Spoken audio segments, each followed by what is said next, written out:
के हो? मैं जाऊंगा। इटावा के? हाँ। कौन हो तुम? हाँ? कौन हो? मुंह में डालो। चला आधार कार्ड ला, चल।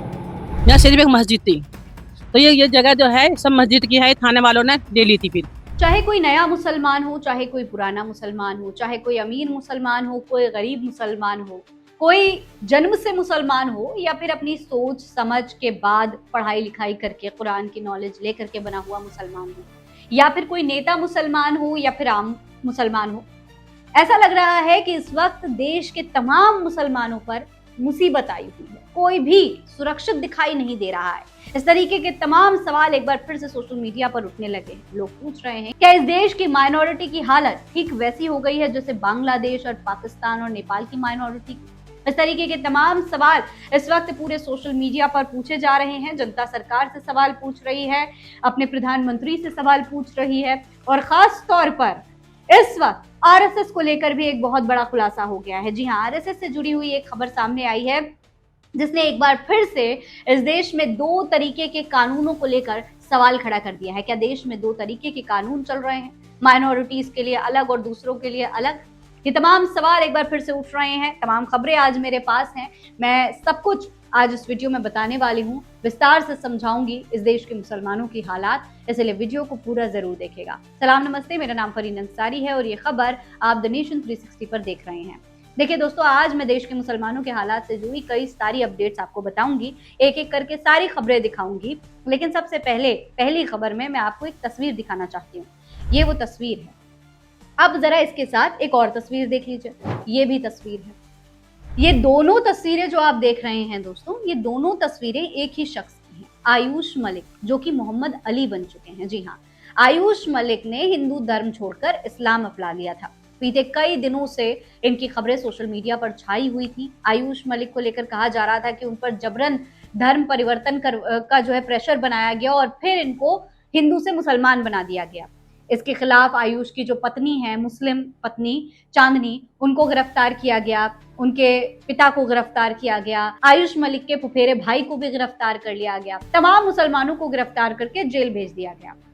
ये कहा गया आयुष के परिवार के द्वारा कि कुछ मौलवी मौलाना मिल करके आयुष का ब्रेन वॉश कर रहे थे। लेकिन फिर आयुष खुद सामने आए और उन्होंने मीडिया के कैमरों के सामने बार बार ये बात कही कि उनके ऊपर किसी भी तरीके का कोई प्रेशर नहीं बनाया गया है।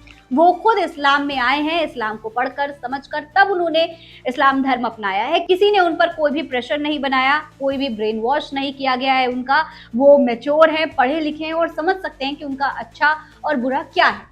लेकिन इसके बावजूद लगातार हिंदूवादी संगठनों की तरफ से धमकियां आ रही थी कि आयुष को वापस से सनातन धर्म में लेकर आया जाएगा, आयुष को वापस हिंदू बनाया जाएगा। और अब इन सब के बीच ये तस्वीर सामने आई है। पहले आयुष ने दाढ़ी रखी हुई थी, जब वो मुसलमान बने तो उन्होंने दाढ़ी रखी, उनके बाल भी बड़े थे, वो कुर्ते पजामे में नजर आ रहे थे। लेकिन अब जो तस्वीर सामने आई है दोस्तों, वो कुछ और ही बयां कर रही है। इस तस्वीर में ना तो आयुष की दाढ़ी है, ना उनके सर पर बाल हैं, और सबसे बड़ी बात, आयुष की आंखें झुकी हुई हैं। देखिए इस तस्वीर में आप देख सकते हैं, आंखें झुकी हुई हैं, चेहरा उतरा हुआ। जो चमक उनके चेहरे पर पहले नजर आ रही थी, जो कॉन्फिडेंस उनके चेहरे पर पहले नजर आ रहा था, वो अब इस तस्वीर में बिल्कुल नहीं दिख रहा। ऐसा लग रहा है कि आयुष डरे हुए हैं, सहमे हुए हैं, उनको डराया धमकाया जा रहा है। जबकि पहले जो लोग लगातार ये कह रहे थे कि आयुष का ब्रेन वॉश किया गया, उन्हें मुसलमान जबरदस्ती बनाया गया है, उस वक्त तो आयुष के चेहरे पर कोई भी डर नहीं था। पूरी कॉन्फिडेंस के साथ वो मीडिया के कैमरे के सामने आ रहे थे। लेकिन अब जब ये तस्वीर सामने आई है, उसके बाद से आयुष का कॉन्फिडेंस कहीं नजर नहीं आ रहा। आयुष किसी भी मीडिया चैनल पर दिखाई नहीं दिए हैं इस तस्वीर के सामने आने के बाद। सवाल उठ रहा है कि क्या इस तस्वीर में कोई सच्चाई है, या फिर कई लोग दावा ये भी कर रहे हैं कि शायद ये एआई जनरेटेड तस्वीर हो सकती है। कुछ लोगों का कहना है कि आयुष को वापस जो है हिंदू बना दिया गया है, उनका किसी मंदिर में ले जाकर शुद्धिकरण किया गया, फिर उनके बाल काटे गए और उनकी दाढ़ी काटी गई और उन्हें फिर से हिंदू बना दिया गया। लेकिन दूसरी तरफ कई लोग कह रहे हैं कि शायद ये एआई तस्वीर हो सकती है। सच्चाई क्या है अब तक सामने नहीं आई है, लेकिन सवाल यही है कि अगर वाकई में आयुष के ऊपर कोई प्रेशर बनाया गया है, क्योंकि पहले अगर प्रेशर होता तो जाहिर है चेहरे पर दिख जाता, लेकिन अब वो प्रेशर दिखाई दे रहा है चेहरे पर। तो अगर आयुष के ऊपर किसी तरीके का प्रेशर बनाया गया है, उन्हें जबरदस्ती वापस हिंदू बनाया गया है, तो दोस्तों आप समझ लीजिए कि ये हमारे संवैधानिक मूल्यों का हनन है। इस तरीके से हमारा संवैधानिक अधिकार हमसे छीना जा रहा है, आयुष का संवैधानिक अधिकार हमसे छीना जा रहा है। हमारे देश का संविधान हमें इजाजत देता है किसी भी धर्म का पालन करने की, अपनी सोच समझ के साथ हम जिस भी धर्म को अपनाना चाहते हैं अपना सकते हैं। लेकिन यहाँ पर आयुष को जिस तरीके की प्रताड़ना का सामना करना पड़ रहा है, वो वाकई में सवाल उठाता है कि क्या हम स्वतंत्र हैं। दोस्तों, ये पूरे मामला सामने आया था, लेकिन इन सब के बीच और कई सारी खबरें हैं जो बता रही हैं कि आयुष तो अभी नए नए मुसलमान बने हैं। इस देश के जो पुराने मुसलमान हैं, जो जन्म से मुसलमान हैं, उन्हें क्या क्या झेलना पड़ रहा है वो भी देख लीजिए। ये खबर सामने आई है, देखिए, ये मदन मोहन सोनी नाम के एक यूजर ने इस खबर को शेयर किया है। लिखा है, राजस्थान भरतपुर में जूस में मांस के टुकड़े मिले होने के आरोप लगाकर मुस्लिम दुकानदार को बुरी तरह पीटा गया, जमकर नारेबाजी की गई, सैकड़ों लोगों के साथ हिंदूवादी नेता इकट्ठा हो गए। वीडियो में मुस्लिम दुकानदार चिल्लाते हुए कह रहा है कि ये तुम्हारी साजिश है। दोस्तों, इसी तरीके का एक पहले भी घटना सामने आ चुकी है। ब्राह्मण गली में एक हिंदू महिला बुर्खा पहन करके जाती है, पूरे मोहल्ले में जो है जाकर के वो मांस के टुकड़े डाल देती है। बाद में जब जांच पड़ताल होती है तो पता चलता है कि भैया मुसलमानों को बदनाम करने के लिए जानबूझकर ये साजिश की गई थी। और आज ऐसा ही मामला यहाँ भरतपुर से निकल करके सामने आया है। यहाँ पर भी एक जूस का जो दुकानदार था, जूस वाला था, उसके ऊपर इतना बड़ा आरोप लगाया गया कि उसने जूस में मांस के टुकड़े डाल दीजिए। सोचिए दोस्तों, कोई मुसलमान क्या ऐसे हालात में जब उसके ऊपर सीधे सीधे टारगेट किया जाता हो, क्या कोई भी मुसलमान इस तरीके की हरकत करने की सोच भी सकता है? उसे पता है कि उसको टारगेट किया जा सकता है, उसे मॉब लिंच किया जा सकता है। उसके बावजूद अगर इस तरीके की घटना हो रही है तो आप खुद अंदाजा लगा लीजिए, क्या इसमें किसी भी तरीके का, ये तमाम जो आरोप इसके ऊपर लगाए गए हैं, क्या इसमें किसी भी तरीके की कोई सच्चाई हो सकती है? दोस्तों, इस तरीके की चीजें लगातार सामने आती हैं। और अब सबसे बड़ी बात यह है कि मुरादाबाद से भी एक खबर सामने आई है। मुरादाबाद में आप देखेंगे तो आप देख सकते हैं सीधे सीधे मुसलमानों पर तो निशाना साधा ही जा रहा है, उनकी मस्जिदों पर भी निशाना साधने में कोई कसर नहीं छोड़ी जा रही। मुरादाबाद में हाईवे चौड़ीकरण अभियान के दौरान प्रशासन ने कथित अतिक्रमण बताकर एक पुरानी मजार को बुलडोजर से हटा दिया। मजार की देखभाल करने वाली महिला ने बिना सूचना कार्रवाई का आरोप लगाया। वहीं मेरठ में एक मस्जिद को जमीन के स्वामित्व संबंधी दस्तावेज पेश करने के लिए नोटिस जारी किया गया। ये पूरी खबर दोस्तों इस वक्त सामने आई है, आप देख सकते हैं। इस महिला ने एक न्यूज रिपोर्टर को बयान भी दिया है। खबर के मुताबिक राजू शर्मा नाम के एक रिपोर्टर लिखते हैं कि यूपी के मेरठ के खरखौदा की 200 साल पुरानी जामा मस्जिद को पुलिस ने 7 दिन में हटाने का नोटिस दिया है। दावा है कि मस्जिद थाने की जमीन में बनी हुई है। स्थानीय लोगों का रो रो कर बुरा हाल है, महिलाएं बिलख रही हैं। मांग है कि चाहे उनकी जान ले लीजिए, बस मस्जिद को बख्श दीजिए। इस मस्जिद में हजारों लोग नमाज अदा करते हैं। इस तरीके की तमाम बातें दोस्तों लगातार सामने आ रही है। तो सवाल ये है कि क्या हमारी मस्जिद, हमारी मज़ारें, हमारी लोग, कोई भी सुरक्षित नहीं है? दोस्तों, इसके अलावा सिर्फ इतना ही नहीं है, और लगातार तमाम खबरें सामने आ रही हैं। इस पूरी खबर में आप बने रहिए, आपको मुसलमानों की हालात के बारे में पूरा अंदाजा लग जाएगा वीडियो के अंत तक। देखिए, एक और पेज ने एक वीडियो शेयर किया है। लिखा है कि एक मुस्लिम युवक का आधार कार्ड और पहचान पत्र चेक करते हुए उसे अपने इलाके में जाने और यहाँ रहोगे तो लव जिहाद करोगे कहकर किराए का घर खाली करने के लिए कहता दिखाई दे रहा है ये शख्स। बड़ा सवाल ये है कि क्या किसी निजी व्यक्ति को किसी नागरिक की पहचान जानने और धर्म के आधार पर उसे किसी इलाके में जाने के लिए कहा जा सकता है? भारतीय संविधान और कानून ऐसी मनमानी की इजाजत नहीं देता।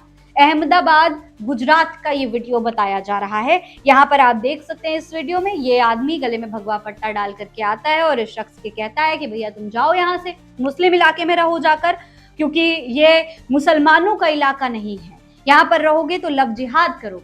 दोस्तों, इस तरीके की बातें कही जा रही है। सबसे बड़ा सवाल ये है कि ये होता कौन है, कि कौन है जो यहाँ पर आकर के किसी मुसलमान से उसके डॉक्यूमेंट्स मांगे, उस पर आरोप लगाए, उससे पूछताछ करे। एक दूसरी तरफ आप देखिए आरएसएस है। आरएसएस से जब डॉक्यूमेंट्स मांगे जाते हैं, आरएसएस के प्रमाण मांगे जाते हैं, तो आरएसएस प्रमुख सीधे सीधे मुकर जाते हैं कि भैया हमसे तो आज तक किसी ने नहीं पूछा, तो अब क्यों पूछा जा रहा है। वहीं दूसरी तरफ देश का नागरिक है, इस देश की माइनॉरिटी है, जिसे सीधे सीधे मुसलमान होने के लिए टारगेट किया जा रहा है। ये देखिए, एक आरएसएस से जुड़ी हुई खबर मैं आपको बता देती हूँ, आपको समझ में आ जाएगा कि किस तरीके से दोगला कानून इस देश में चल रहा है। दो तरीके का कानून चल रहा है, मुसलमानों के लिए कुछ और, आरएसएस के लिए कुछ और। आरएसएस की पूरी छूट है, कुछ भी करें, लेकिन ये जो भक्त मंडली है, नफरती चिंटू है, वो मुसलमानों से सवाल करेंगे। वाह, ये कैसा कानून हुआ? मुसलमानों से सवाल करने की क्या पूरी तरीके से छूट मिली हुई है? देखिए, आरएसएस से जुड़ी हुई जो खबर सामने आई है उसके मुताबिक कर्नाटक के गृह मंत्री प्रियांक खड़गे ने 2 पन्नों के एक पत्र के जरिए मोहन भागवत से पूछा है कि कर्नाटक में आरएसएस की कानूनी स्थिति क्या है, क्या उसने अपना पंजीकरण कराया है या नहीं, उनकी फंडिंग के स्रोत क्या हैं। इसके अलावा जवाबदेही से जुड़े कई अन्य सवाल भी उठाए गए हैं। इसके जवाब में मोहन भागवत क्या कहते हैं, जरा उस पर भी गौर कर लीजिए। मोहन भागवत ने मीडिया से बातचीत में कहा है कि इस प्रकार का पत्र पूरी तरह राजनीति से प्रेरित है। उन्होंने ये भी दोहराया कि आरएसएस को किसी प्रकार के पंजीकरण की जरूरत ही नहीं है और पिछले 100 वर्षों से किसी भी सरकार ने आज तक आरएसएस से ऐसा कोई जवाब नहीं मांगा। ये है स्थिति भाई, आरएसएस को जवाब देने की जरूरत नहीं है। आरएसएस से आज तक 100 साल तक किसी ने कोई सवाल नहीं किया, तो आगे भी कोई ना करे। किसी की हिम्मत कैसे हुई आरएसएस से सवाल करने की? लेकिन दूसरी तरफ अगर कोई मुसलमान बेचारा आराम से अपने घर में रह रहा है, तो उससे जाकर ये टटपुंजिए, ये नफरती चिंटू जाकर के सवाल कर सकते हैं। इनको किसने इजाजत दी? अगर आरएसएस जवाब देने की हिम्मत नहीं रखता, तो फिर देश के नागरिकों से, देश के मुसलमानों से ये सवाल जवाब करने वाले ये लोग कौन होते हैं? प्रशासन सवाल करता है। अगर कुछ इलीगल हो भी रहा है तो ये प्रशासन की जिम्मेदारी है, ये सरकार की जिम्मेदारी है, पुलिस की जिम्मेदारी है कि वो आकर के सवाल करे, जांच करे और फिर कुछ हो। लेकिन यहाँ पर ये नफरती चिंटू कौन होते हैं सवाल करने वाले? इसके अलावा दोस्तों एक और खबर सामने आई है, ये देख सकते हैं आप। मोहम्मद मुस्तकीम ने ये वीडियो शेयर की है, बंगाल की वीडियो है। नंगे पैर, कमर में रस्सी और शहर में जुलूस। अगर जहांगीर खान पर रेप, हत्या या आतंकवाद जैसे जघन्य अपराध साबित होते तो ये दृश्य समझ में आता, लेकिन अब तक ऐसा कुछ सामने नहीं आया है। लगता है उनका असली गुनाह कानून तोड़ना नहीं, सत्ता पर भरोसा करना है। ये सब मुस्लिम होने की वजह से हो रहा है। इस वीडियो में आप देख सकते हैं किस तरीके से टीएमसी के नेता जहांगीर खान को सड़क पर परेड करवाई जा रही है, नंगे पांव। हिंदुओं से माफी मंगवाई जा रही है, हाथ जोड़ जोड़ कर। ये है स्थिति इस वक्त देश के मुसलमानों की। मुस्लिम नेता हैं तो कुछ भी हो सकता है उनके साथ। अब ये सारी खबरें दोस्तों सामने आई, सोचिए ये पूरी स्थिति सामने आ रही थी। दूसरी तरफ मुसलमान क्या कर रहा है? मुसलमान उसके बाद भी इस देश की एकता को बनाए रखने की कोशिश कर रहा है, इस देश में मोहब्बत बांटने की कोशिश कर रहा है। अब दोस्तों ये वीडियो जो है हापुड़ से निकल करके सामने आई है। हापुड़ में एक हिंदू दोस्त की मौत होती है तो उसकी अर्थी को कंधा देने के लिए मुसलमान वहां पर पहुंचता है और साथ में पूरे गांव के जो मुसलमान हैं उनको इकट्ठा कर लेता है। सब एक साथ मिल करके उसकी अर्थी को कंधा देते हैं, उसका अंतिम संस्कार करवाते हैं हिंदू रीति रिवाज के साथ। उसके परिवार में कोई नहीं था लेकिन उसका सहारा मुसलमान बने। ये है असली मुसलमान, इस देश का मुसलमान जो लगातार इस देश की एकता को बनाए रखने की कोशिश कर रहा है। लेकिन उसके बावजूद मुसलमानों की क्या स्थिति है वो मैंने आपको इन तमाम खबरों में दिखा दिया है। हालांकि जब इस पर सवाल पूछा जाता है नेताओं से, भारतीय जनता पार्टी के नेता से, तो वो क्या कहते हैं वो भी आप देख लीजिए। किरण रिजिजू का इस पूरे मामले पर जब उनसे सवाल किया गया कि क्या इस देश में माइनॉरिटी सुरक्षित नहीं है, तो इस पर किरण रिजिजू कहते हैं कि अगर आप कहते हैं कि इस देश में मुसलमान सुरक्षित नहीं है तो इसका सीधा मतलब ये है कि आप नेशन के बारे में, यानी अपने देश को अपमानित करने वाली बात कर रहे हैं, देश के सम्मान को अपमानित कर रहे हैं। वाह, जब इस देश में मुसलमानों की मॉब लिंचिंग होती है तब देश का सम्मान नहीं जाता। जब इस देश में मुसलमानों को मारा पीटा जाता है, उनकी दाढ़ी देखकर, कपड़े देखकर, तब इस देश का सम्मान नहीं जाता। जब इस देश में मुसलमानों से कुछ नफरती चिंटू आकर के सवाल जवाब करते हैं, उनको धमकाते दिखाई देते हैं, मारते पीटते दिखाई देते हैं, तब इस देश का सम्मान नहीं जाता। लेकिन ये कह दिया गया कि भाई देश में मुसलमान क्या सुरक्षित नहीं है, तो उस पर नेताजी ये कह रहे हैं कि भैया आप देश की इमेज खराब कर रहे हैं। वाह, ये है इस देश की स्थिति। इसके बारे में आप क्या कहेंगे कमेंट बॉक्स में लिखकर हमें जरूर बताइएगा। फिलहाल इस खबर में इतना ही। जय हिंद, जय भारत।